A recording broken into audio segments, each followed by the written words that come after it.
Since the release of my Toy Story 4 series, I've received several comments from people asking for a comprehensive list of my most hated films of all time. I had always planned to make a video like that one day, but since there seems to be a decent amount of interest in it as of recent, I decided to bump it up on my schedule as a sort of mini project that I can make while working on my next big analysis series in the background, one which was voted on by you guys. And that's exactly what we're here to do today, to go over the top 20 movies that I hate with a fiery passion for one reason or another. You're most certainly going to recognize at least a couple movies on this list as ones that I've previously made my displeasure for very well known. And I'm sure that every single person watching this video knows exactly what is waiting at spot number 1 on the list. But rest assured, I'll have some curveballs to throw your way that just might take you by surprise. And if you don't know what's going to be number 1 on the list, then in that case, hi, hello, welcome to my channel. This video isn't going to comprise of the top 20 objectively worst films ever made, because then we have to look at stuff like Ratatouille, Elf Bowling, A Car's Life, Food Fight, etc, you know the list. What I've heard, movies like that are what can truly be considered to be among the worst of the industry. But I don't have a personal gripe with any of these movies, so none of them or anything similar will be making an appearance today. What I've set out to share with this list is a ranking of the movies that managed to really piss me off, whether they're just bad in their own right, or because they dumped all over a franchise that was once revered as a paragon of masterful storytelling. Two more quick disclaimers before we get started. 1. When I do ranking videos like this, I limit myself to only including one movie per series so that the list as a whole doesn't become too repetitive. So, for instance, you won't see both Toy Story 4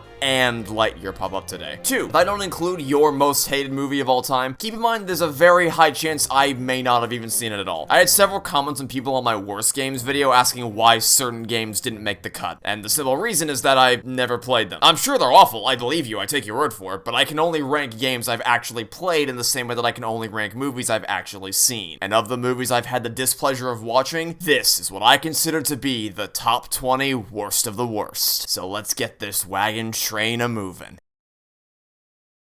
We got the real jam going down. Welcome to the Space Jam. Here's your chance. I almost feel bad picking on this movie because it's just the lowest of low-hanging fruit. I know that. No one actually defends this movie as being a story of quality, but considering the fact that I actually like the original Space Jam quite a bit, this movie rattled me a little, so onto my list it goes. And it's not just because it's nothing but a giant ad for a million other franchises mashed together into one movie. It's also not just because the core conflict is centered around LeBron James and his family drama rather than the Looney Tunes, while simultaneously dedicating the majority of screen time to random cartoon shenanigans that are the textbook definition of shoehorning, which is not a mistake that the original Space Jam makes. It's also not because all the characters look absolutely awful in 2D and somehow even worse in 3D. It's also not because they bait a dramatic return from Michael Jordan from the first Space Jam movie, only for it to be a different Michael Jordan, because aren't we just so clever with wordplay? And it's also not because the movie tries to be super meta and cute by having LeBron James crack a joke about how mixing acting and athletes never goes well. You don't get to make that joke when you have this little self-awareness in regards to the quality of your own movie.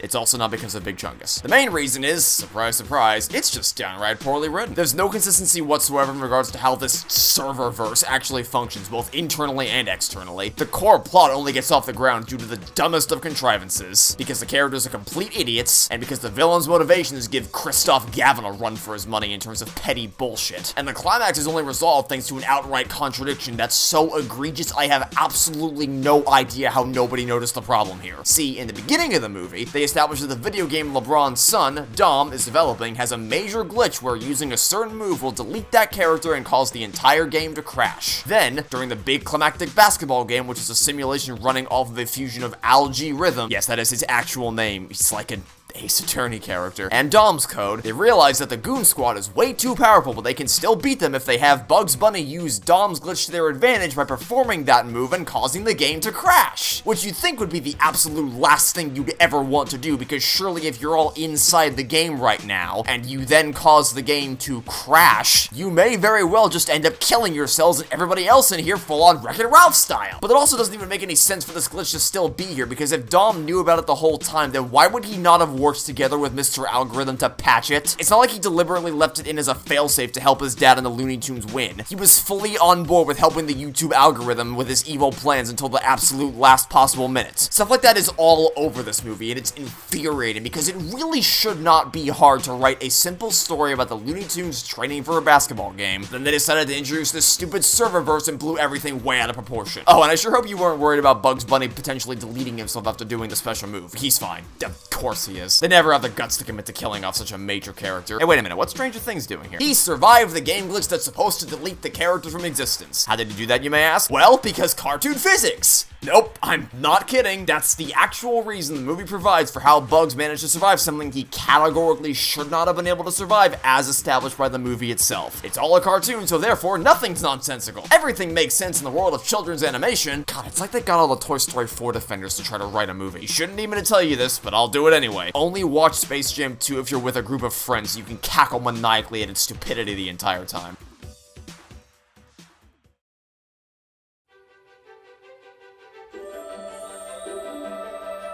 What an absolute mess of a film. And I don't just mean mess in that the film's story doesn't make any sense whatsoever and is wildly more convoluted than it needed to be. I mean that the actual production of the film was an absolute mess. And you don't need to rely on Glassdoor reviews or speculative journalism to come to that conclusion. You can just watch the Disney Plus behind the scenes featurette, and any questions you had regarding the writing after seeing the movie will crystallize like an icy blast. They clearly had no plan whatsoever for what they were going to do with Frozen 2, nor did they have time to figure out a plan despite there being a chasm of 6 years between releases. Music's neat. Yep. They nailed that part. The songs are still just as catchy and memorable as the original movie. They'll obviously never be able to recapture the impact songs like Let It Go had on pop culture, or at least I thought they never would be able to do that. But they still have a genuinely incredible soundtrack. Too bad some songs, specifically Olaf and Kristoff's ballads, are here specifically just to have more musical numbers and could be entirely cut out of the movie without losing anything of substance for the story whatsoever. And as usual, Disney has created a truly visually stunning movie for the upteenth time. But also as usual, everything other than the music and visuals is terrible. It is very clear that they wanted to try to tackle a more complicated story in an attempt to compensate for an older audience, as the film is extremely self-aware of the time gap between movies. And you all look a little bit older.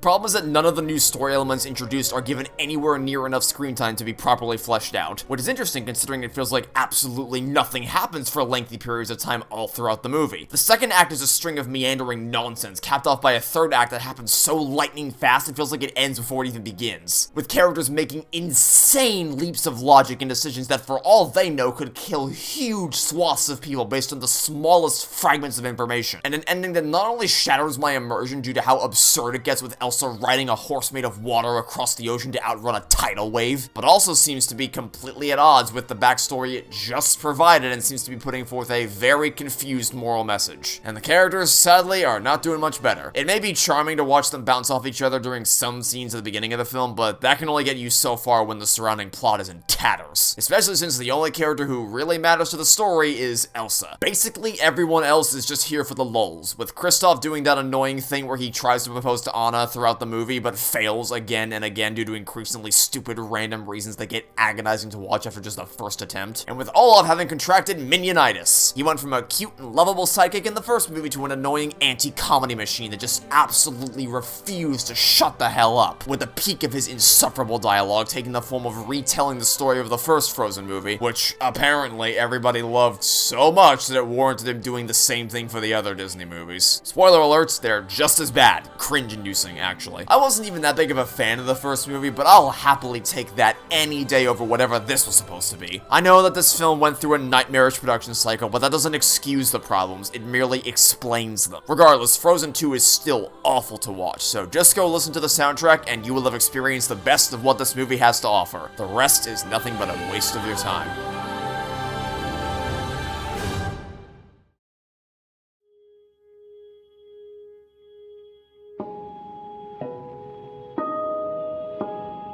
A brilliant lesson about how just because someone is a really talented director, that doesn't make them a really talented writer. A Quiet Place, while by no means a flawless movie, crafted atmosphere and tension so stunningly powerful it still stands to this day as the only, and I do mean only, movie I've ever seen in a theater that wasn't full of people chatting and making obnoxious noises the whole time, which is quite the accomplishment. It was a tightly paced movie without a second of wasted screen time, demonstrating characters making very intelligent decisions through which they are not only surviving, but also living a somewhat normal life given the circumstances. And sequences so brilliantly filmed and acted that they had me holding my breath for what felt like minutes at a time. And you know what? It ended perfectly. It showed our characters discovering a method through which they can consistently fight off the monsters, and showed the remaining two left alive running to try to kill our heroes, with the third one, because they've only ever counted a total of 3 of them, having already been killed. Then it shows the daughter cranking up the volume to max, the mother loading the shotgun, and then it cut to black. Perfect. It's done. It's over. Your story is complete. You didn't need to go any further than that. In fact, you shouldn't go any further than that, because now that the characters have a method of defense against these monsters that will always work, there is absolutely no reason for us to ever feel invested in the stakes of the story anymore. They found their solution. They have the easy win machine. Why would I ever be worried about their chances of survival? Well, the answer is that I wouldn't. Unless, of course, you subsequently went on to write a story that has to artificially split up the family so that the two teams only have half of the required technology to be able to fight off the monsters, and then proceed to have everyone make consistently idiotic decisions throughout the entire story so as to thoroughly shatter my immersion. And what do you know? That's exactly what happened. Because that's the problem. When the heroes are no longer in a hopeless situation and can, in fact, easily kill the monsters, then the story no longer has any stakes. This movie shouldn't even have been able to begin at all, because the first one ended with the other two monsters running towards them ready to kill, meaning that instead of staying in an easily defendable position to fight them off and restore the world to peace in seconds, they apparently decided to just run away into the unknown. How they managed to run away without getting caught by the monsters, I have absolutely no idea, but whatever. And like I said, the only way to generate stakes in a story like this is to have the characters act like complete idiots and conveniently forget to utilize the feedback loop exploit for no reason whatsoever, and then split up in this incredibly dangerous situation when there's zero justification to do so. The daughter decides to leave her family behind, taking the defense of the monsters with her despite also claiming to want to save her family, all to save a group of people on an island we have no reason to care about, as well as having no reason to believe exist at all, because their only clue, if you can call it that, is that Beyond the Sea has been playing on loop for 4 months, and so she assumes that therefore must mean there's people in trouble over there, and I talk about how much of a massive leap in logic that is, or the hilarious irony in that in trying to save them, she actually ends up getting them all killed. But now I'm too busy thinking about Finding Nemo and I just want to go watch that instead. And this all ties back to what I was saying earlier about being a good director, not a good writer, because while John Krasinski absolutely did offer some meaningful revisions to the original script for the first movie, they were still just revisions. The original movie was written by 2 other brilliant people, Brian Woods and Scott Beck, not by him. But while he may not have written it, what John Krasinski did do was take that already golden script and make it even better with masterful cinematography, sound design, and general direction all throughout. And those same elements are present in this movie, especially with the opening sequence, which may very well be the best in the entire franchise, because he's an incredibly talented director. But he's clearly not a talented writer, because the script for this sequel was entirely in his hands, and what we got was a movie comprised of completely idiotic main characters and completely incompetent monsters who flail around uncontrollably trying to locate the source of noises right next to them, when their sense of direction was flawless in the first movie and on targets much, much further away than this. Which is especially embarrassing considering how much more dialogue there is in this movie, when part of what made the original so unique was how it managed to convey information without any more than a minute and a half maximum of spoken dialogue throughout the 90-minute runtime. And a majority of that dialogue comes from this random guy nobody's ever heard of before, who clearly is supposed to slot into John Krasinski's role from the first movie, which is a moronic decision, because a big part of why we're invested in this universe is because of this family, not because of some random dude who apparently they used to be friends with a long time ago, despite the fact that he clearly did not exist until this sequel. Yet he still gets all the attention while the rest of the family is completely sidelined. Awful, just awful. And it doesn't even end in a satisfying way. As I said earlier, the first movie had such a perfect ending, you could have never made another movie in the series after that point and there wouldn't have been an issue at all. But this time around, we end with a laughably stupid action sequence, and when I say ends with action, I mean that quite literally. It doesn't follow the trend of climax Max then denouement. It is cuts to credits as soon as they defeat the monster. But the family's all split up and there's no sense of closure or satisfaction whatsoever. It's the most dead stop of an ending I may have ever seen. And when you realize that the third movie may not even focus on this family as the main characters at all, you're left wondering what was even the goddamn point. Answer: there was no point. No point at all, other than to craft an easy money-making machine after the groundbreaking success of the first film, and all you accomplished in the process was nullifying its incredible ending. Completely embarrassing.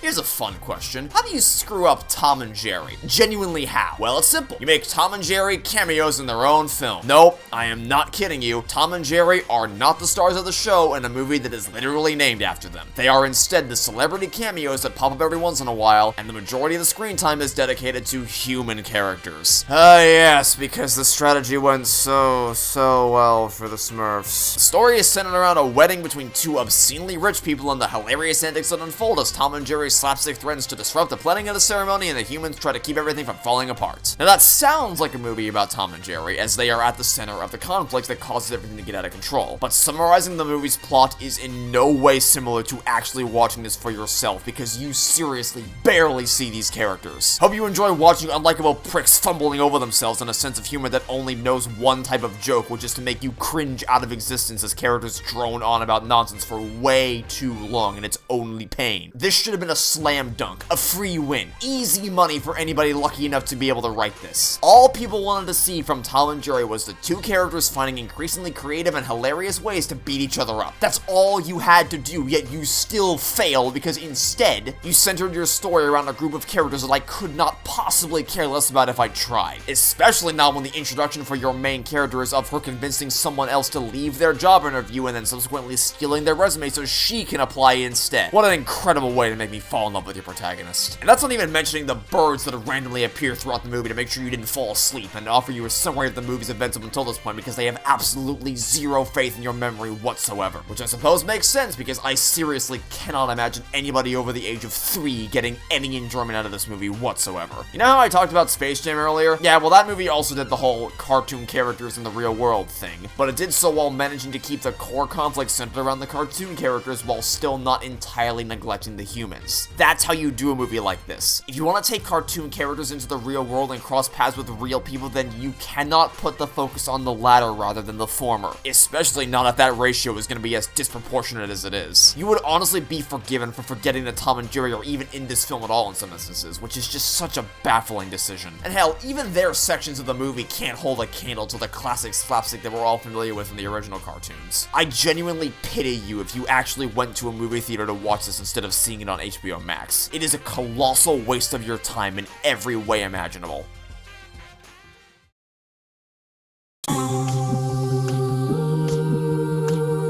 How's that for a curveball? I don't know if I've ever even made a passing reference to Pitch Perfect on this channel before, but believe it or not, I thoroughly enjoyed the first 2 films in the series. 1 was amazing, and while 2 wasn't quite as good, it was still decent for the most part. But to say that Pitch Perfect 3 flew off the rails would be the understatement of the century. Would you believe me if I told you that this comedy and musical semi-romance series ends with a fucking hostage scenario, where the Bellas get kidnapped for ransom and taking on this luxury yacht by Amy's father because she wants control over her offshore account worth $180 million, and so Becca and Amy activate stealth mode to sneak on board the boat to rescue them, and then they literally use the power of dance to distract Amy's father while she becomes Batman and beats the shit out of everybody, while en route to set off a bomb on the boat to murder everybody in a fiery explosion, and then they do a Mission Impossible shot where they run away as the boat explodes behind them in slow motion and jump into the harbor. I don't... What? What were you people thinking? Oh, by the way, they're only allowed to engage in that little dance battle because the dad falls for this. You weren't here before.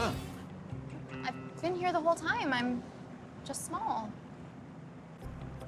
Are you kidding me? Who wrote this? Remember when this series was about collegiate a cappella groups and the drama that unfolded both between and within the teams? Yeah, well now it's Mission Impossible. Buckle up. That really is the core of this movie's plot. It starts off under the facade that the Bellas are going to put on one last show together on a USO tour, but that quickly falls by the wayside in favor of Amy's relationship with her father and unraveling his evil plan. There's other stuff that happens along the way, of course, like a party that gets out of control and set on fire, alongside your typical musical numbers, but none of it matters in the grand scheme of things compared to this Mission Impossible scenario that does not at all belong in a pitch-perfect movie. Speaking of those musical numbers, though, some of them are pretty good. Some of them are completely forgettable, which is depressing when the music was the one element of the films that they always managed to consistently knock out of the ballpark. I mean, at least the characters got a happy ending, I guess, but, I mean, I'd already been ripped right out of the movie entirely thanks to the insanity that just unfolded in the climax prior to this happy ending, so by the time the credits started rolling, I had already stopped caring. You'll never hear me praising Pitch Perfect as some cinematic masterpiece, but it was still a damn good story, and to see it all fall apart at the seams right at the finish line just really sucks.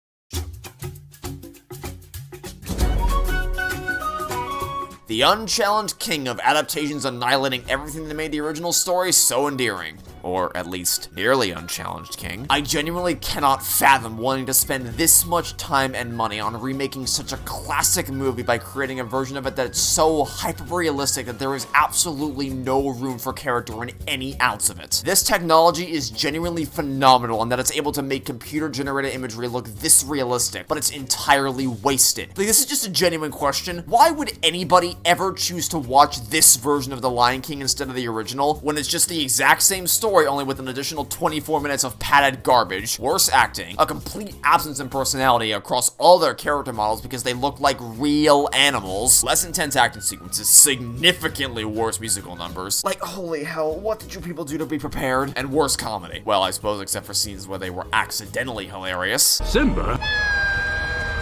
How is anybody supposed to take this seriously? Just look on the raw emotion on every one of these characters' faces. Long live the king.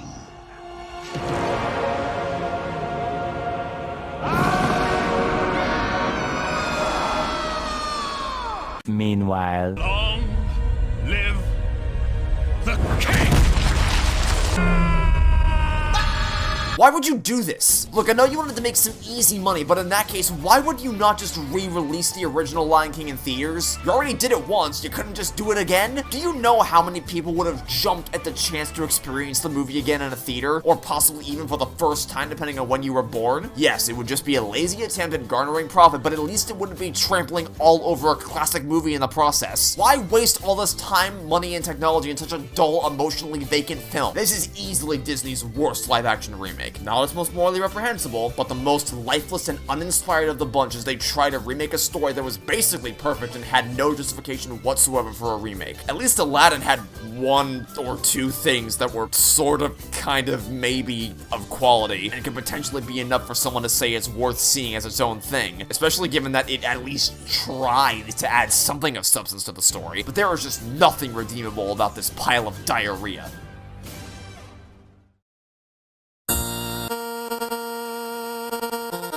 So Star Wars is a bit of a contentious topic, isn't it? I've seen some people in the comments of some of my other videos asking if I could ever cover the Star Wars sequel trilogy in the same style that I've done for Toy Story 4, and the truth is, while it would be very, very easy to rip those movies a new one, I really just have no desire to do so because I've never been a Star Wars fan. The most investment I've ever had in a piece of Star Wars media was the Phineas and Ferb Star Wars special. Oh, and I guess playing LEGO Star Wars The Complete Saga as a kid, but even that eventually went to shit, so whatever. Point is, not a Star Wars fan. Never have been, likely never will be. So I didn't have the same visceral emotional reaction to the new movies the same way many people understandably did. Yet even as the most casual viewer of Star Wars, The Rise of Skywalker still managed to blow me away with how blatantly idiotic its story was. Seriously, what galaxy brain thought it was a good idea to bring back Palpatine? Yeah, I know, everybody loves him and he's the bestest villain who ever villained or whatever, but I guess we forgot that he was incinerated twice. Yet somehow, Palpatine returned. And that's not just me writing the script. That's a direct line of dialogue from the film. Somehow, Palpatine returned. They didn't even bother trying because they knew this didn't make any sense at all and just proceeded regardless. There's too much stupid in this movie for me to be able to go through it all, but just to machine gun through a few things. Unbelievable amounts of contrivances, such as the chain of nonsense that allows Rey and the team to be discovered and then subsequently link up with Lando. Everything surrounding how they find this knife thing that can only possibly work from one specific angle that they just so happen to be standing at, and it can only possibly work if a fragment of the Death Star this massive survived this explosion. An outright refusal from characters to just remain dead, thus eliminating any stakes from the story despite all signs pointing to death, such as their entire planet exploding. The introduction of being able to heal people back to life that just creates massive problems in previous stories. Wait a minute, what's Stranger Things doing here? It isn't even consistent within this movie because sometimes force healing leaves you unaffected and sometimes it just kills you, shamelessly ripping from other movies without even bothering to try to hide it. A climax centered around the ludicrous concept that this massive fleet was somehow able to make their way through this maze that even the most nimble of spacecraft need information from some MacGuffin thing to navigate successfully, and that the navigation of the Final Order's fleet cannot tell which way is up. Another direct line of dialogue from the film, by the way. They can't tell which way is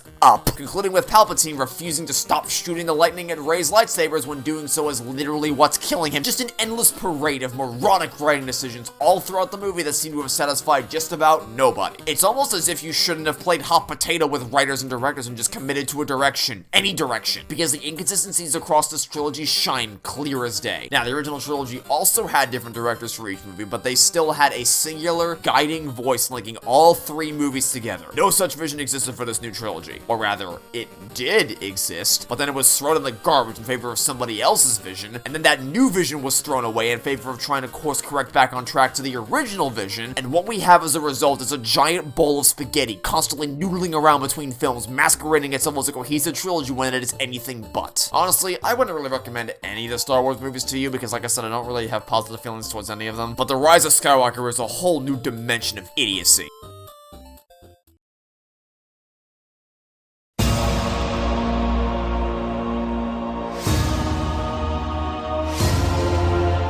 So, The Last Airbender is really, really bad, as both an adaptation and as a movie. I could sit here and tell you all the reasons why, but truth be told, I'm the wrong person to do it. Because for as much as I love the original show, I only watched it within the past year. I don't have the same emotional attachment to it that other people do. So, for this one, I've brought along a special guest to help me break down precisely how terrible this movie is. Someone who's far more attached to the characters from the show than I ever was.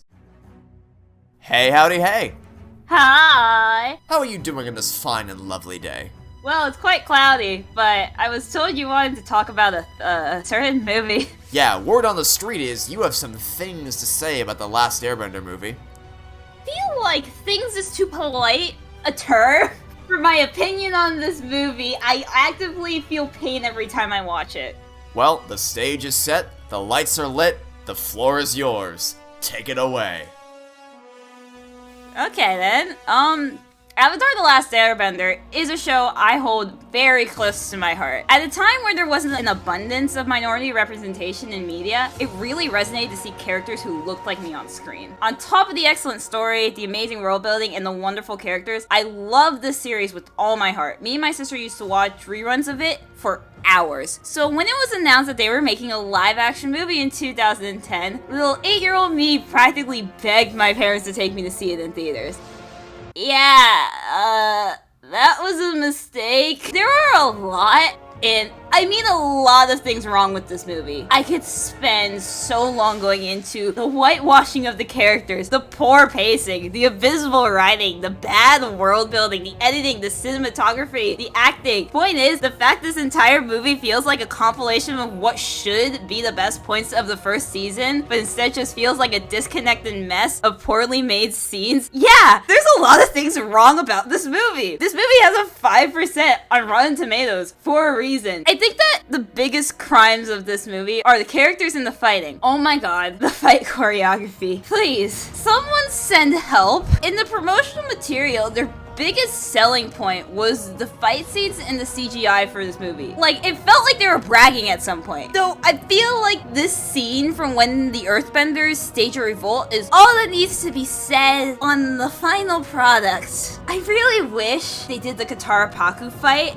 instead of this, but also, I'm kind of glad they did it because they can't mess that up. The characters in this movie were done a massive injustice. This movie is the definition of character assassination. They all just feel so empty. Let's do this rapid fire. Katara and Sokka are exposition devices. Like, why are they even here? Aang feels like such a whiny child who at the same time is also philosophical. Let's not even talk about the fact they said his name wrong throughout the entire movie and I thought I was about to blow a gasket. Zuko is angsty with none of the glimmers of character development, but is also the best character in the film, which is probably due to Dev Patel just being a great actor. Go watch his other stuff and don't watch him here, please. Just don't. Iroh is kind of annoying. In general, Zhao?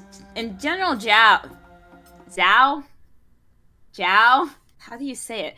Don't ask me, I have no idea. You're the one who loves the show, I'm just here. You don't look to me for how to pronounce these things. General Zhao never felt like he was the villain. It's no wonder he got killed off by a bunch of extras in this movie, because he really sucked and felt like one. A lot of these characters that I didn't name kind of just existed because they had to exist because they're supposed to be in this movie, not because they should be. It made the movie feel soulless. There's no growth and none of the setup or payoffs were satisfying. There are bad adaptations that turn out to be good movies. There are bad movies that turn out to be good adaptations. There are some that achieve the monumental task of being both a good movie and a good adaptation. This movie is neither of them, and God help us when the live action Netflix series finally releases. At least it can't be as bad as this. Couldn't have said it any better myself.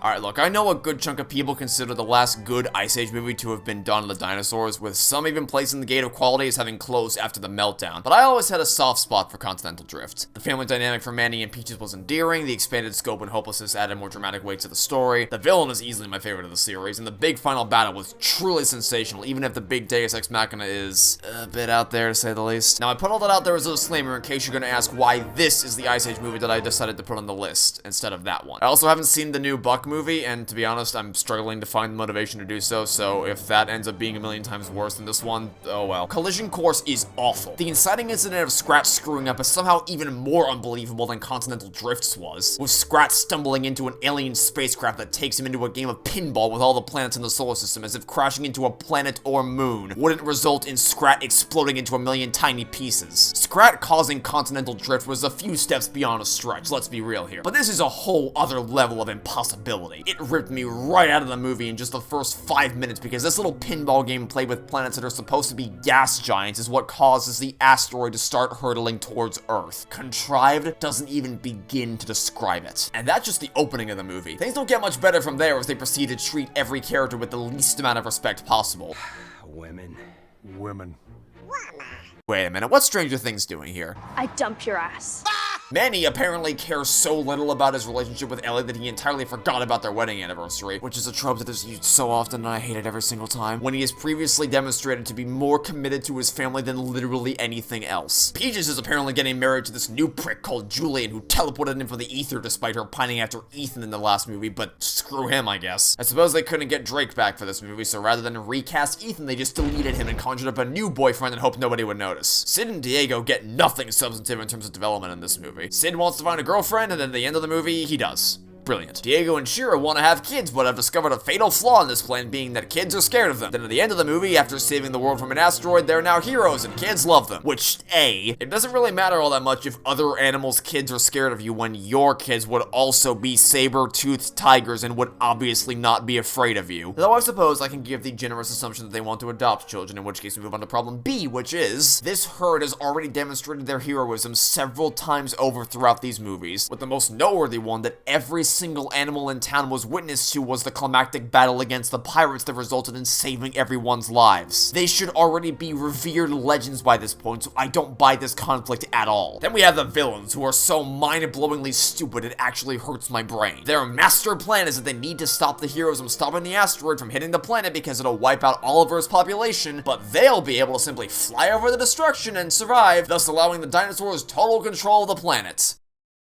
Somebody actually wrote that and put it into the script. How could you ever be so unfathomably stupid as to think that an asteroid colliding with the planet wouldn't wipe out all life globally? Being in the air isn't gonna protect you from jack shit. No, don't you see? The joke is that they're stupid. Oh great, my favorite defense of terrible writing. Deliberately making your villains idiots so that the story can have conflict. I love it. Especially when you shouldn't even need to force in arbitrary conflict when you already have the threat of an asteroid destroying the Earth. Oh yeah, I guess I can talk about that, huh? Manny and the rest of the herd are going to repel an asteroid from Earth. This is what we call jumping the shark. We have flown so far beyond the grounded stakes of the predecessors, it's not even funny. Every major conflict had something to do with a realistic element of the time period they lived in, be it human settlers, vicious predators, or natural disasters like glacial meltdown or continental drift. The only exception to that rule is the third movie, where dinosaurs are revealed to have survived. Apparently. Yet now we've gone full sci-fi with an asteroid hurtling toward Earth and the stakes have gone cosmic both in scope and scale. It's just too ridiculous to take seriously, especially when the big payoff that saves the day is relying on the luckiest bank shot imaginable for this ball of crystals to land in the volcano. They also just seem to have entirely forgotten where the characters actually ended up at the end of the fourth movie, seeing as they're not on the island anymore and seem to be back on their original homeland despite it having been crushed to pieces, but whatever. I suppose that's just the perfect indication that they don't care at all about honoring the legacy of their predecessors, and there's no reason for you to watch this if you even remotely care about the Ice Age movies.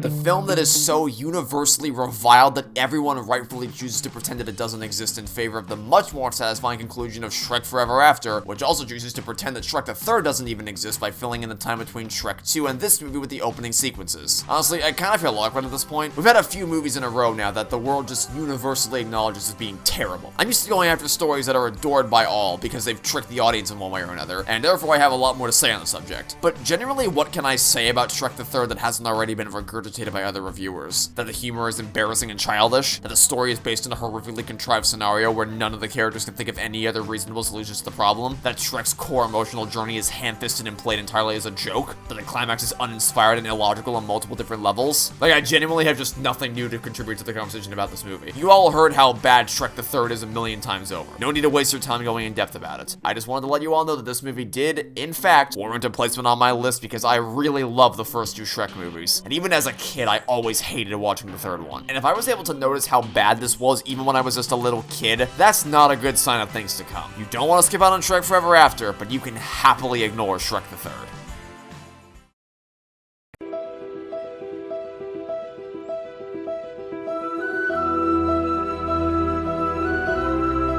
A textbook example of how quickly things can go awry when the people in charge of the original movie are not brought back to write or direct the sequel. Oh wait, sorry, that's the wrong clip. While there's nothing in this movie that reaches levels of character assassination on par with Toy Story 4, it still makes a fool out of nearly everyone from the original movie, with the most prevalent example being how Flint and Sam's relationship is handled. They suffer from the exact same stupid second act breakup that plagues so many stories released nowadays that only comes into effect because Flint is the most inconsiderate clown on the planet with zero idea of how to address Sam in the scene, while the rest of the characters are completely irrelevant to the story and are only here for the funny laughs. Also, the explanation for why Flint is as deluded as he is in this movie is because he's finally getting the chance to meet his hero inventor and he's starstruck, wanting to impress him no matter how it affects his friends and family, which is not only wildly out of character for him, but also a blatant inconsistency thanks to the fact that we can clearly see all the legendary science inventors that inspired Flint over the years up on his bedroom wall, and Chester V is not included on a single one of these posters. Also, did you guys really think you were clever for having the reverse of Live in LiveCorp amount to evil? You want me to believe that they named themselves LiveCorp specifically because they wanted to have an acknowledgement of their evil doings even if you have to flip the name around to see it? Are you kidding me? That doesn't make any sense, and it shouldn't give the characters in the movie any reason whatsoever to suspect that he's evil. There are other reasons for them to think that, of course, but this is not one of them. And wanting to grind up Flint's friends to turn them into food bars? What? What is this movie? That's not even taking into consideration the fact that the entire plot runs off the utterly insane idea that the Flintsimdifer somehow managed to survive this explosion, Zurg/Palpatine style. Nobody's buying that. Nobody believes this machine is anything other than the pile of scraps after they nuked the Meatball Death Star. And as I alluded to in my Lightyear video, the big Chekhov's gun of this movie isn't subtle or clever. The spray-on shoes from the original movie seem like such a throwaway gimmick that can quickly be forgotten about, yet are also constantly reinforced throughout the story, and when they come around full circle in the ending, it makes total sense, yet you don't see it coming at all. But they don't even try to hide what they're doing in this movie. They do the same invention montage from the first film, only they blitz through all the ones that have no impact on anything, then they kill the music and very slowly introduce a Celebratonator to make sure you remember what it does for the end of the movie. And even then, they still aren't subtle with actually deciding to use it. Also, you know how almost every single invention shown off in that montage from the first movie plays some sort of role in how the rest of the story plays out? Yeah, well, not here. Almost every single thing shown off in this montage is nothing but a funny little joke, with the sole exception of the grocery deliverator, whatever the hell it's called. It's just pathetic. The humor, wit, and emotional weight of the first movie has been surgically removed from this one in every way imaginable, and you don't get anything substantive by watching Cloudy with a Chance of Meatballs 2. Nothing significant changes whatsoever over the course of the story, so just watch the first film and skip out on this one.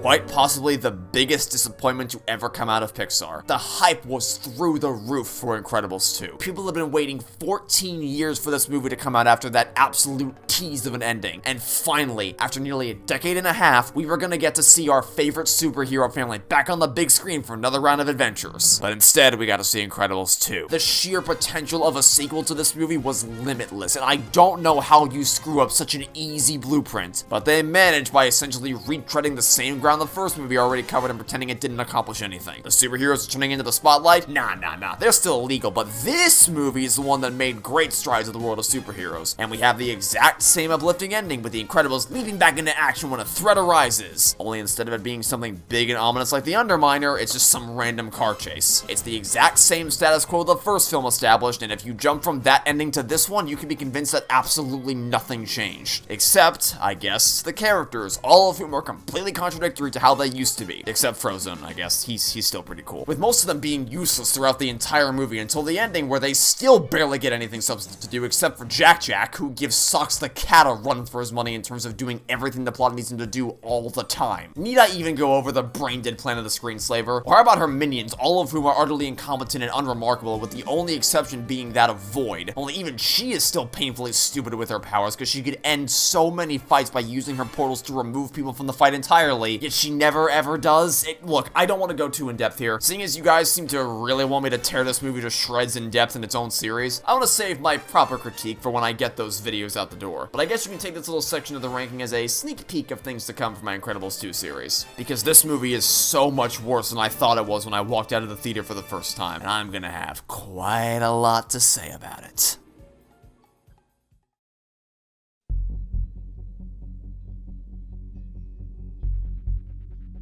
Picking which of the Divergent movies belongs in this list was harder than I expected because they're all just such unmitigated dumpster fires of cinema. But Allegiant is by far and away the worst of the bunch. And the thing is, Allegiant was already the weakest of the three books, with baffling logical problems, frustrating character contradictions, absolutely whacked pacing, a horrifically anticlimactic conclusion to one of the trilogy's biggest conflicts, and just generally feeling disconnected from the gripping story of the first two Divergent books. But I'll happily take the story of that book a million times over before crossing paths with this movie ever again. The already severely overblown setting present in the book is somehow taken to an even greater extreme with technology ripped straight out of sci-fi. And yes, technically speaking, Divergent is a science fiction story thanks to the technology they use. But you know what I mean when I say sci-fi. These ships and drones are things I'd expect to see in a universe like Halo, not a dystopian society story like Divergent. But what pisses me off way more than that is garbage like this, where all the main characters have successfully managed to scale the wall and escape, only for one of them to die solely because they sat around twiddling their thumbs while still in range of being shot, instead of just jumping down behind the wall where they would be completely safe. Tori's death was not this stupid in the book. I do not understand why, of all things, this was one of the things they needed to change. And the movie is not aided by the fact that it suffers from the same problem as Mockingjay in that it was supposed to be just part 1 of the film adaptation of Allegiant, with part 2, Ascendant, having been planned for release in 2017. Unfortunately, the movie was so horrible and performed performed so poorly in theaters that Ascendant never saw the light of day and no one wanted anything to do with it. So the movie ends without tying up any of the major conflicts and instead replaces it with a climax that had nothing whatsoever to do with the way the actual book ended. It's just a nightmare, and before you ask, no. Taking the movie as its own story and ignoring its quality as an adaptation doesn't help things either. Allegion's absurdity stands on its own. I almost don't even feel like I have to tell you anymore. The world's already ripped this film to shreds. All the arguments for why Allegiant sucks have already been laid out on the table ever since it came out in 2016. You'd be hard-pressed to find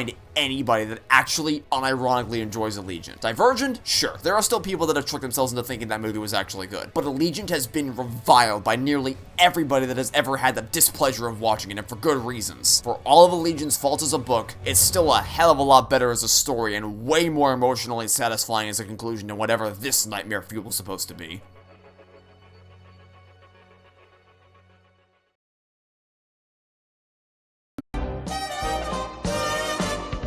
It's truly amazing how you can ruin so much in a movie that's just barely over an hour long. And it's not just for service level reasons either. Many people are quick to point out things like the awful animation and art direction as well as the genie's new voice actor. For the former, yes, it's terrible. It's sort of painful to look at times, honestly. And I'd ordinarily give that a pass due to having a lower budget by the nature of it being a direct-to-video sequel. Then you look at Aladdin and the King of Thieves and they managed to make a decent looking film with a low budget, so I don't know where Return of Jafar's excuse is. As for the latter, obviously Dan Castellaneta doesn't even do a quarter as good of a job as Robin Williams, but that is an impossible standard to live up to, and I'm not going to hold it against him when there isn't a single person in the world who could have reached those heights. He did the best job he could to give people the genie they were familiar with, and I honestly respect him for trying his heart out to fill those shoes. The voice is still garbage, though. No, my bigger issues with this movie are the complete retreading of the villain, the god-awful musical numbers, and the unraveling of Aladdin and Jasmine's character development. There was no reason to bring Jafar back. He was defeated in the most creative, clever, and satisfying way you could have ever come up with, and bringing him back just completely undoes that victory. And it doesn't even make any sense that he should be able to return. How are they able to dig themselves out of the desert in this thing? How did Iago even manage to get himself out of this lamp in the first place with how little room he has to move around in there? And even after that, Jafar still isn't in the clear because Iago drops him into a well and is freed because George Costanza just so happened to stumble into this exact well to dig him out, and of all the people to find this well in the middle of the desert, it happened to be the one person Aladdin has recently pissed off, therefore creating a tag team of revenge partners. How lucky! The circumstances under which Jafar returns are nonsense, and they don't even amount to a satisfying payoff because Jafar doesn't have any new interesting growth or development. He's just here for revenge against Aladdin. As for the music, oh my God, the music is just awful. Awful, awful, awful. I don't know how you go from the timeless masterpieces that are the original film songs to this absolute ear murder. Whoever decided it was a good idea to have Iago sing should be fired immediately. The Genie song doesn't even try to hide the fact that it's just a worse version of Friend Like Me.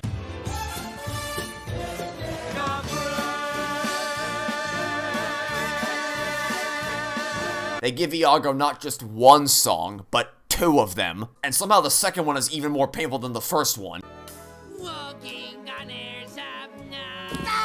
Serving as what may very well be the worst love song I've ever heard. You're not a whole new world. You're like 4 tiers removed from it. Just stop trying. And Jafar's song almost isn't even worth talking about given how unremarkably mediocre it is. It's just embarrassing to have such a sharp decline in the quality of the music coming off of a movie like Aladdin. And to be clear, I wasn't expecting songs to reach the same level of orgasmic mastery that film has. Because Aladdin and the King of Thieves soundtrack is by no means out of this world, but it's still got plenty of catchy songs and even some really emotional tunes. But Return of Jafar has nothing of the sort. Most importantly, they butchered Aladdin and Jasmine. The crux of their development in the first movie was Aladdin learning that he didn't have to lie to impress Jasmine and the mutual trust that formed between the two of them. Yet all of a sudden in this movie, when Iago, a wanted criminal, saves his life, and Aladdin contemplates what to do as he wants to pay him back but knows doing so wouldn't have the best optics with members of the palace, rather than simply being honest with Jasmine about what's happening, he hides Iago from her and goes to extreme lengths to prevent her from finding out, which, as is to be expected, completely blows up in his face and results in trying to mend his relationship with both Jasmine and her father, which nearly gets him executed in the process due to a series of absurd events. There is no reason not to tell Jasmine the truth here. Now, that was also technically true in the first movie, as obviously Jasmine already loved Aladdin for who he was and wasn't interested in the Prince Ali facade he was putting on. But the reason why that's not a problem is because of Aladdin's insecurity. He obviously doesn't feel worthy of someone like the princess, and because of the law in place that only a prince can marry her, he feels like he has to keep the lie going even after being discovered because his chance of happiness and success could fall apart at the seams otherwise. But he already learned not to be consumed by that insecurity in that movie, and that being yourself was the correct decision to make, not to lie to Jasmine for no reason. Yet here we are in the sequel with Aladdin causing every single one of the movie's problems because he refuses to trust Jasmine with the secrets of Iago. Had he told her, they could have approached the Sultan about the situation together and figured out a solution. And they likely would have been in good standings with him because Aladdin would have been upfront and honest about Iago rather than stupidly hiding him from the Sultan. God, I hate this movie so much. It just spits in the face of everything the original Aladdin accomplished, and I highly encourage you to skip it and just jump straight to King of Thieves. If you just pretend that Genie flew into town after exploring the world to be here for Aladdin's wedding, and Jafar booted Iago out of the land because he got sick of him or whatever, so he joined the good guys team, you miss absolutely nothing from what I can only describe as an embarrassment of a film, even by direct-to-video standards.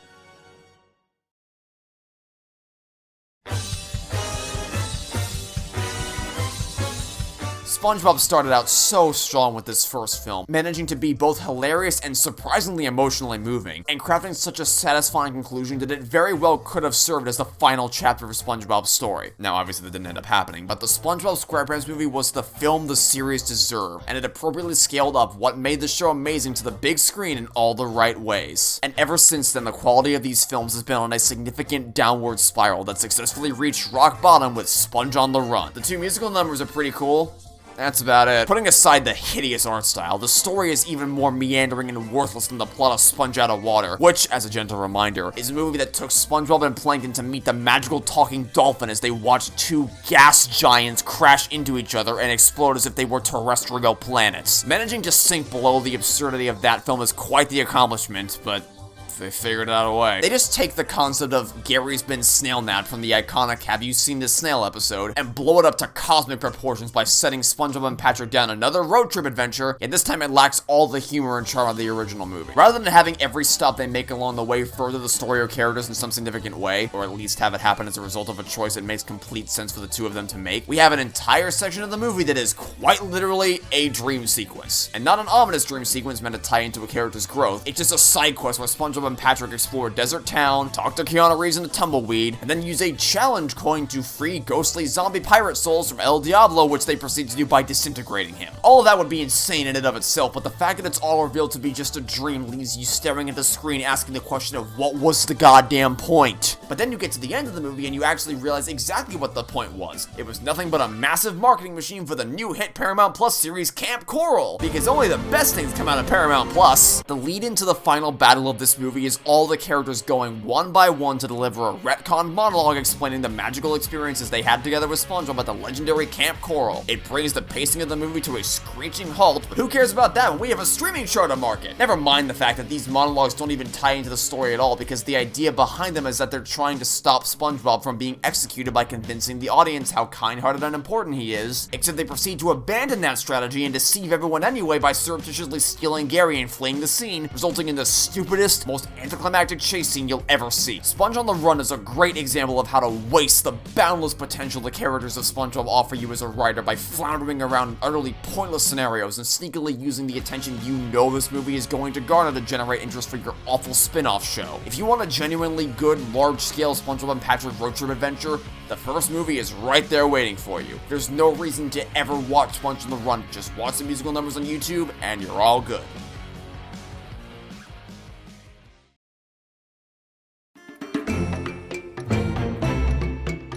Didn't see that one coming, did ya? I don't think I've ever really mentioned the Croods on this channel before, likely because I don't really have a super emotional attachment to the characters from the first movie, nor do I think that film was a paragon of storytelling, but it is still highly underrated, and I've always enjoyed watching it. And, as is the case with many sequels released nowadays, the Croods A New Age was so mind-blowingly awful, it gave me a newfound appreciation for the family of the Croods. I didn't think it was possible to screw up writing people with such simple characteristics, but they figured out a way to do it with this movie, as every single member of the Croods, with the exception, I guess, of the baby, acts completely contrary to how they had been established in the first movie, with the most egregious example being Grug, as he has completely undone all of his development and is now belligerent and inconsolable at the idea that Eep and Guy are in love, despite that being a core part of his character act from the Croods. Guy himself becomes a total jerk to Eep for no reason whatsoever. Funk is reduced to the one joke of looking out the window as if it were a TV for the whole movie, and the big conflict of the story is just a stack of lies, contrivance, and misunderstanding that all culminates results in the guys being kidnapped due to an infuriatingly stupid decision to not tell Grug the secret of why the bananas are as important as they are. Literally, if this twit just told Grug, don't take the bananas, we have to keep the monster at bay, the film ends immediately. And there's no character motivated reason for why he wouldn't tell them. It's just such garbage writing. The Croods: A New Age is just one big joke with nonsense things like people's hair being revealed to have apparently secretly been bats this entire time, because why not? Not to mention that the only reason why this movie happens at all is because they retroactively changed what a guy meant by tomorrow from the first movie. Despite clearly having found a tropical paradise that they can truly call home at the end of the Croods, with this having been the tomorrow guy encouraged them to keep chasing after, now they completely forget that ending and open the movie with the Croods on the run from the dangers of the outside world again, apparently still on the hunt for tomorrow, which is now apparently supposed to be this idyllic paradise run by the Bettermans. Yes, that's literally their name, Bettermans, who were apparently best friends with Guy's parents all this time. Just shoot me now. Stop adding random garbage to justify continuing an ending that didn't necessitate a continuation in the first place. And what happened to their other pets? They had more than just Chunky the Death Cat. Did you forget about them too? And don't even get me started on the off-the-walls insanity that is the final battle that concludes with Eve managing to survive only due to the most bizarre retcon to have ever been retconned that just leaves you questioning your life choices. I honestly may end up making a video about this movie one day. While it didn't leave the same emotional impact on me that Toy Story 4 did, it still pissed me off and made me realize that I cared more about these characters than I thought I did, so I would jump at the chance to rip at a new one. But for now, this little summation will suffice. Watch the first Croods movie, but stay away from the sequel.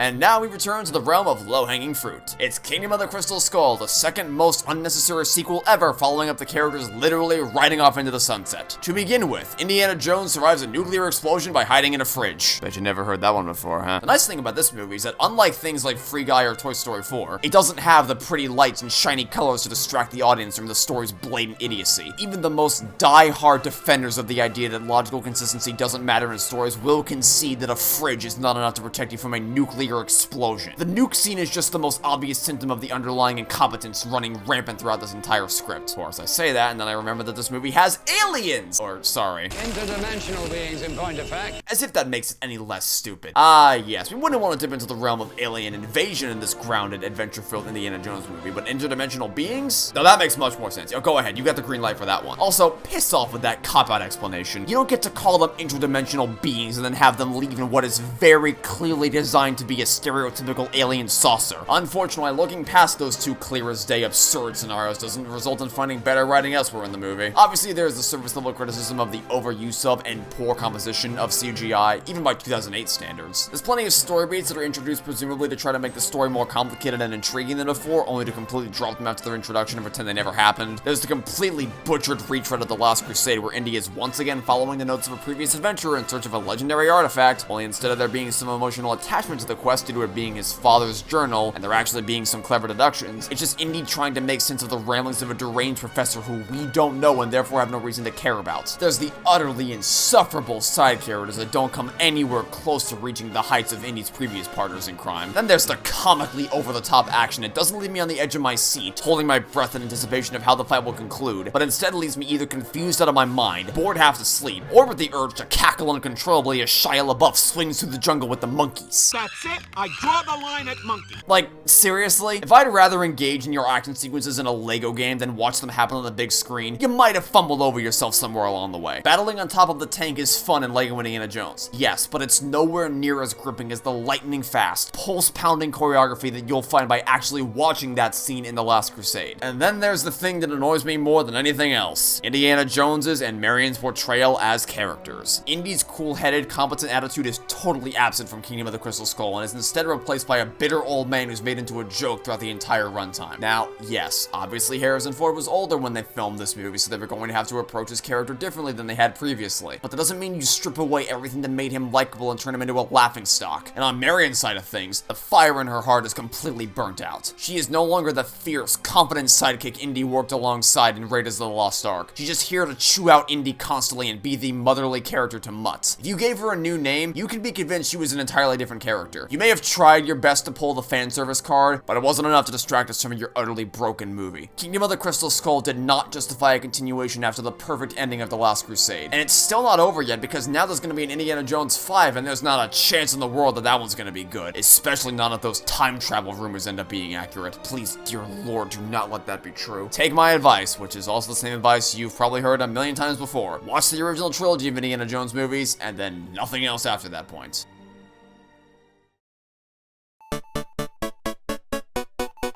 I've had quite a fluctuating relationship with Ralph Breaks the Internet over the years. When it was first announced that Ralph and Vanellope would be going to the internet in a sequel, my immediate thought was, oh, that could be cool. They could tackle the concept of online gaming. They treated classic arcade games with respect. It could be really interesting to see what they could do for the modern era of video games. And I saw the first trailer and I immediately went, this is giving me Emoji Movie vibes and I don't like it. And everything I learned about the movie after that point only gave me more reason to be concerned. And I actually saw the movie and, believe it or not, I actually didn't hate it. I still had a grocery list of major criticisms, but the emotional beats worked on me for some reason. I can't tell you why. Maybe I was in a good mood, maybe I had temporary brain damage, maybe I was just sucked into the heat of the moment because of who I actually saw the movie with, but whatever the case, I ended up coming away from Ralph Breaks the Internet pretty satisfied. Then I regained my brain cells, and over the course of the next few years, I started noticing more and more plot issues on top of blatant character sidelining or character assassination, and now I'm at the point where I actually hate this movie. I don't want to go too in-depth since tearing this movie to shreds is still a project on my to-do list, and I want to save the criticisms for when I finally make those videos, but I'll at least give a bullet point version of my major issues with Ralph Breaks the Internet. Much like with Incredibles 2, consider it a teaser of videos to come. The entire story is based on an impossibility. The product placement, while not being anywhere near on par with the Emoji Movie, is still atrocious, with the biggest culprit being everything about this entire sequence of events. This song was a fucking mistake. They don't even pretend to understand how YouTube works, or sorry, BuzzTube. They kinda forgot about the villainous force that nearly wrecks the internet, and Ralph and Vanellope are both thoroughly and infuriatingly assassinated, and this emotional scene that once worked so well on me now makes me feel only pain in spite of how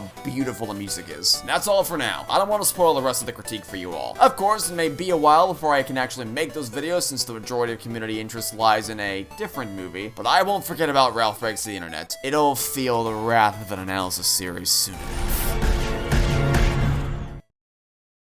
But it's just a sweet, sweet fantasy, baby, when I close my eyes. Oh, Free Guy, how inoffensive you should have been. You should have been a movie that was forgettable at worst, but at least demonstrated some level of passion and understanding for the medium of video games and gaming culture at large. But instead, you pissed me off so much that I ended up making an entire hour and 20-minute video talking about how awful it is. Speaking of which, you should probably go watch that video. I've already done a much more comprehensive job talking about how awful this movie is in that video. I really don't understand how this happened. Sean Levy is clearly a very talented guy, as he's directed many Stranger Things episodes over the years, with the most noteworthy example as of recent being the absolute masterpiece that is Dear Billy. How he manages to direct such an immaculate piece of television after making this schlock will never cease to confound me. The only explanation I have is that he didn't care about video games and therefore didn't take any time to understand how they work and why people love them, but according to Jacksepticeye, he actually went to great lengths to research those types of things before making this movie. Which just leads me back to the question of how does someone this talented create something this truly abysmal? Something so chock full of inconsistencies in-game and out-of-game, plagued with contrivance and stacked with a cast of dull, idiotic characters that make every scene immensely painful to sit through. I don't know, but whatever the case may be, it's easily the worst movie to have been released in 2021, which is up against some pretty stiff competition, and slots in comfortably at number 2 on my list of worst movies ever, which I suppose leads us to our victor, the movie to claim the top prize. At this point, there are no more surprises waiting for you in this video. You know what's coming. You knew exactly what was gonna be number 1 before you even clicked on the video. Anyone who even vaguely knows who I am could have seen this coming a million miles away. Nonetheless, let's talk about the absolute worst movie I have ever seen, yet one that I've also seen way too many times thanks to this channel.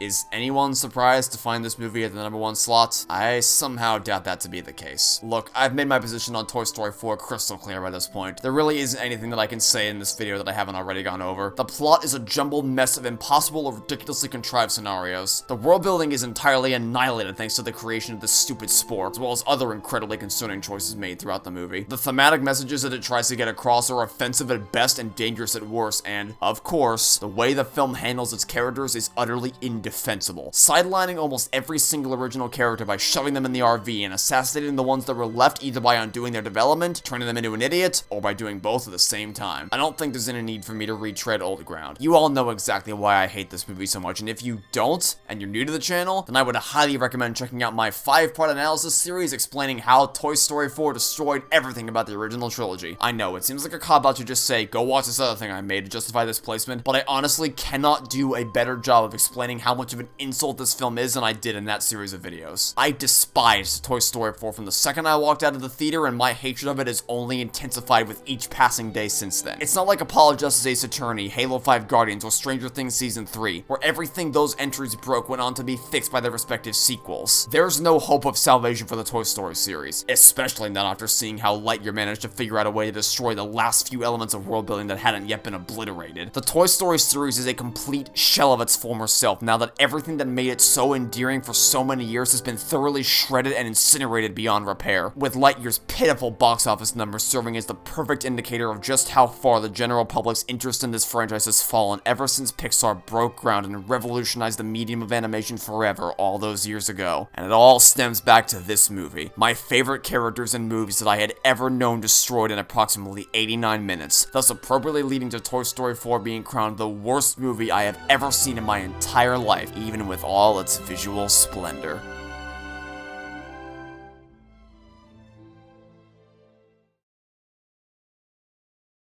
And that concludes my list of the 20 worst movies I have ever seen, updated as of July of 2022. Thanks for watching, everyone. Hopefully you found my abbreviated commentary on these movies insightful, and for the movies I've already covered in lengthier analysis videos, I highly encourage you to go check them out. And feel free to share your own list of worst movies in the comments. What are some of your least favorite movies of all time? Does your list have any crossover with mine? Are there any other piles of garbage that really pissed you off that you think got snubbed? I'm very intrigued to see what you guys come up with. I haven't seen anywhere near as many movies compared to the amount of games that I've played, so I'm sure there's plenty of really terrible films out there that I missed. And of course, I have to give a huge special thank you to Forgetful Gal 45 for sharing her passionate hatred of The Last Airbender for this video. It wouldn't have felt right for anybody other than her to break down how god-awful that movie is, because Avatar is to her what Toy Story is to me, and I wouldn't have had it any other way than to let her take center stage and pour her heart out for this video. The only thing I did for that section was the editing. That was written and voiced entirely by her. So thank you, as always, for lending your voice and writing to this video. If you enjoyed her section of the video, which I'm sure you did, then please show her some love in the comments. But if you want to take things a step further in terms of supporting her, I am thrilled to announce that she has her own YouTube channel. Now, she hasn't posted anything there as of yet, but she's in the process of creating her own gaming setup and building her own PC, for which she can make content for both YouTube and Twitch in the very near future. While I can't give away any specific details for most of her upcoming projects, the one thing that I can say is that she and I will be streaming a playthrough of the very first Halo game, Combat Evolved, hopefully sometime this summer. I've wanted to take her through this universe that I love so much for so many years, and now we're finally gonna get to do it, and she's gonna stream it live for all of you to enjoy. You can find the links to both her YouTube and Twitch channels in the description below, so please go check them out. I'll never be able to find the words to properly express just how much she means to me, so I would really appreciate it if you would go subscribe to her channel and show her some love and support so you can be prepared for when she's ready to start uploading videos. Now, as far as my channel is concerned, if you're sick of me criticizing stuff and want to see me praise things for a change, then you can stay tuned for next week for my video going over the top 20 best movies I've ever seen. Additionally, as I mentioned, there are still movies that I talked about today that I plan on dedicating an entire analysis series towards, and I am already well underway with some of them. When I asked you guys last month what movie you want to see me talk about next, Incredibles 2, much to my surprise, was the decisive winner of that poll. So, the video series all about Incredibles 2 is the next big project I'll be working on for those who don't already know. I'm currently well underway with its production, and I'm currently aiming to be able to release part 1 of that sometime next month. If anything changes, I'll be sure to keep you up to date with the progress on those and other upcoming videos in the community post on my channel and on my Discord server, which you should totally join if you haven't already. Other than that, I'd like to thank you all for watching, and I hope to see you all next week for my top 20 best movies I've ever seen. Goodbye! Nice Ben trying to figure out how to say Jow?